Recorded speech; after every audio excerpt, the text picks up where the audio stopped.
মুদ্রাস্ফীতি বা ইনফ্লেশন এই শব্দটা শুনলে কেমন যেন একটা চিন্তা হয়, তাই না? হওয়াটাই স্বাভাবিক।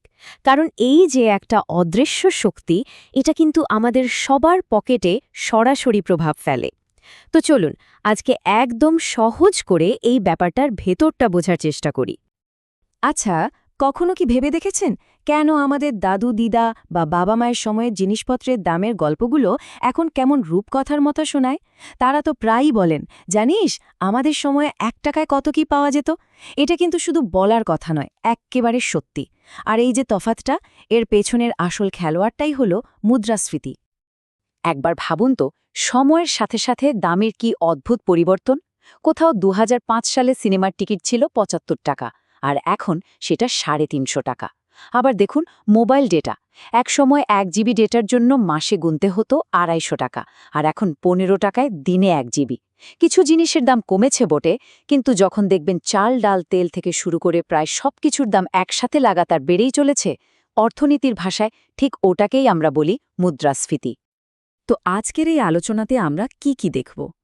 প্রথমে বুঝব মুদ্রাস্ফীতি জিনিসটা ঠিক কি, তারপর দেখব এর পেছনের মূল কারণগুলো। কথা বলবো দুটো জরুরি থিওরি বা তত্ত্ব নিয়ে। দেখব মুদ্রাস্ফীতিরও রকম ফের আছে, ভারতে এখন কি অবস্থা সেটাও জানব, আর সব শেষে এই দৈত্যটাকে বশ করার উপায় কি সেটাও আলোচনা করব। চলুন তাহলে শুরু করা যাক। আমাদের প্রথম প্রশ্ন, মুদ্রাস্ফীতি আসলে কি? একদম গোড়া থেকে ধারণাটা পরিষ্কার করে নেওয়া যাক। একদম সোজা কথায় যদি বলি, মুদ্রাস্ফীতি মানে হল একটা নির্দিষ্ট সময়ের মধ্যে বেশিরভাগ পণ্য আর পরিষেবার দাম একসঙ্গে বেড়ে যাওয়া। এখানে কিন্তু দুটো শব্দ খুব গুরুত্বপূর্ণ। এক, এই বৃদ্ধিটা হতে হবে ক্রমাগত, মানে চলতেই থাকবে। আর দুই, এটা শুধু আলু বা পেঁয়াজের মতো একটা দুটো জিনিসের দাম বাড়া নয়, এটা হলো সাধারণ মূল্যস্তরের বৃদ্ধি, মানে সার্বিকভাবে দাম বাড়ছে। আর এর ফলে যেটা হয় সেটাই সবচেয়ে গুরুত্বপূর্ণ। মুদ্রাস্ফীতির আসল প্রভাবটা পড়ে আমাদের টাকার কেনার ক্ষমতার উপর। মানে সোজা বাংলায় টাকার ভ্যালু বা জোর কমে যায়। ধরুন আজকে ১০০ টাকা দিয়ে আপনি যা যা কিনতে পারছেন, মুদ্রাস্ফীতির জন্য ঠিক ১ বছর পর ওই একই জিনিস কিনতে আপনার আরও বেশি টাকা লাগবে। ব্যাপারটা ফুচকার উদাহরণ দিয়ে ভাবলে কিন্তু এক্কেবারে পরিষ্কার হয়ে যাবে। ভাবুন তো, হয়তো ২০১৪ সালে ১০০ টাকা নিয়ে বেরোলে আপনি আরামসে ৫ প্লেট ফুচকা খেতে পারতেন, আর আজ মানে ধরুন ২০২৫ সালে ওই একই ১০০ টাকার নোটে বড়জোর ২ প্লেট ফুচকা হবে। দেখুন নোটটা কিন্তু সেই ১০০ টাকারই আছে, কিন্তু ওর কেনার ক্ষমতা মানে পারচেজিং পাওয়ার কতটা কমে গেল। এখন প্রশ্ন হলো, এই যে বলা হচ্ছে সার্বিকভাবে দাম বাড়ছে, এই হিসেবটা রাখে কে বা কিভাবে রাখা হয়? এর জন্যই অর্থনীতিবিদরা একটা টুল ব্যবহার করেন, যার নাম সিপিআই বা কনজিউমার প্রাইস ইন্ডেক্স। ভাবুন তো, এটা একটা কাল্পনিক শপিং বাস্কেটের মতো।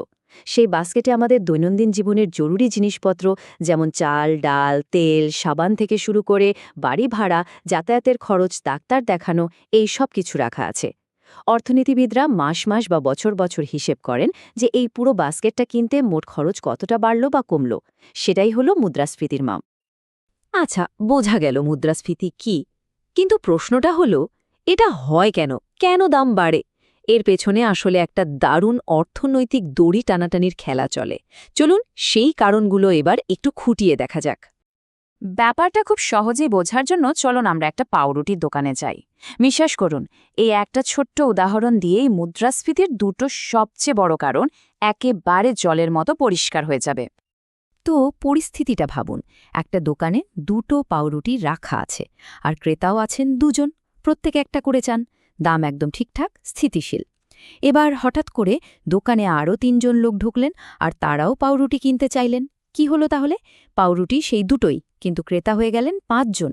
সাপ্লাই থেকে ডিমান্ড অনেক বেশি। দোকানদার এখন কি করবেন? একদম ঠিক, উনি দাম বাড়িয়ে দেবেন, কারণ উনি জানেন বেশি দাম দিয়েও কেনার লোক আছে। অর্থনীতির পরিভাষায় ঠিক এই ঘটনাটাকেই বলা হয় ডিমান্ড পুল ইনফ্লেশন। মানে চাহিদা দামকে উপরের দিকে টেনে তুলছে। যখন বাজারে জিনিসের যোগান বা সাপ্লাই কম, কিন্তু কেনার লোকের চাহিদা অনেক বেশি, তখন দাম তো বাড়বেই। খুব সুন্দর একটা কথা আছে এর জন্য, too much money chasing too few goods. অর্থাৎ অল্প কিছু জিনিসের পেছনে অনেক বেশি টাকা ছুটছে। তাহলে আমরা দেখলাম চাহিদা বাড়লে কিভাবে দাম বাড়ে, কিন্তু দাম বাড়ার কি এটাই একমাত্র কারণ? না, একদমই না। এর আরেকটা দিকও আছে। চলুন আবার সেই পাউরুটির দোকানেই ফেরা যাক, তবে এবার পরিস্থিতিটা একটু অন্যরকম। তো আমরা আবার সেই দোকানে। 2টো পাউরুটি, 2জন ক্রেতা, সব শান্ত। কিন্তু এবার একটা অন্য ঘটনা ঘটল। হঠাৎ করেই পাউরুটি বানানোর যে মূল উপাদান মানে গম, সেটার দাম বাজারে দ্বিগুণ হয়ে গেল। এখন বেচারি দোকানদারের তো পাউরুটি বানানোর খরচই অনেক বেড়ে গেল। তাহলে তাকে যদি লাভ রাখতে হয় কি করতে হবে? পাউরুটির দাম বাড়াতেই হবে। লক্ষ্য করে দেখুন, এখানে কিন্তু চাহিদা এক ফোঁটাও বাড়েনি। যেটা বেড়েছে সেটা হলো প্রোডাকশন কস্ট বা তৈরির খরচ। আর অর্থনীতির ভাষায় একেই বলা হয় কস্ট পুশ ইনফ্লেশন, মানে খরচটা দামকে ওপরের দিকে ঠেলে তুলছে। যখন কাঁচামালের দাম, কর্মীদের মাইনে বা সরকারের ট্যাক্স এই ধরনের প্রোডাকশন কস্ট বেড়ে যায়, তখন কোম্পানিগুলো সেই বাড়তি খরচের বোঝাটা জিনিসের দাম বাড়িয়ে আমাদের ওপর চাপিয়ে দেয়। এখন এখানে একটা বেশ মজার ব্যাপার আছে। অর্থনীতিবিদদের মধ্যে এই নিয়ে 2টো বড় দল আছে। একদল হলেন কেইনজিয়ান, যারা বলেন এই যে আমরা পাউরুটির দোকানের উদাহরণে দেখলাম, মানে ডিমান্ড আর সাপ্লাইয়ে টানাটানি, এটাই মুদ্রাস্ফীতির আসল কারণ। কিন্তু আরেকটা দল আছে যাদের বলা হয় মনিটারিস্ট।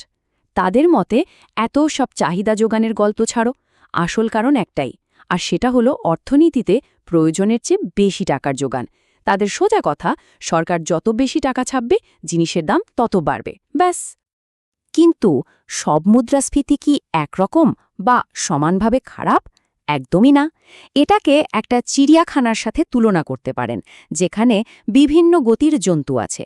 কোনোটা ধীরে সুস্থে হামাগুড়ি দেয়, আবার কোনোটা একেবারে বন্যের মতো দৌড়ায়। চলুন এই ইনফ্লেশন চিড়িয়াখানার কয়েকটা প্রাণীর সাথে পরিচিত হওয়া যাক। প্রথমে আছে ক্রিপিং বা হামাগুড়ি দেওয়া ইনফ্লেশন, যেটা বছরে 3% কম। অর্থনীতিবিদরা বলেন এটা নাকি অর্থনীতির জন্য বেশ স্বাস্থ্যকর। এরপর আসে ওয়াকিং বা হাঁটা ইনফ্লেশন, যা 3 থেকে 10%। এটা একটা ওয়ার্নিং সাইন। গতি যখন আরও বাড়ে 10 থেকে 20%, তখন সেটা হয়ে যায় রানিং বা দৌড়ানো ইনফ্লেশন, যা অর্থনীতির জন্য বেশ ক্ষতিকর। আর যখন ইনফ্লেশন 20%-এর উপরে চলে যায়, মানে গ্যালোপিং বা লাফানো শুরু করে, তখন বিপদ। আর সবশেষে আছে হাইপার ইনফ্লেশন।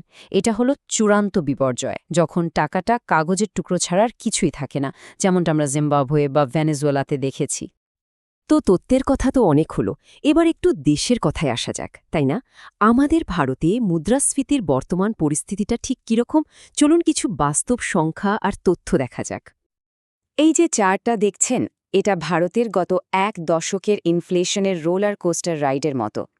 দেখুন 2015 থেকে 2024 পর্যন্ত রেটটা কিভাবে ওঠানামা করেছে। কখনো এটা বেশ নিয়ন্ত্রণে ছিল, আবার কখনো যেমন 2020 সালের দিকে বেশ খানিকটা বেড়ে গিয়ে সবার কপালে চিন্তার ভাঁজ ফেলেছিল।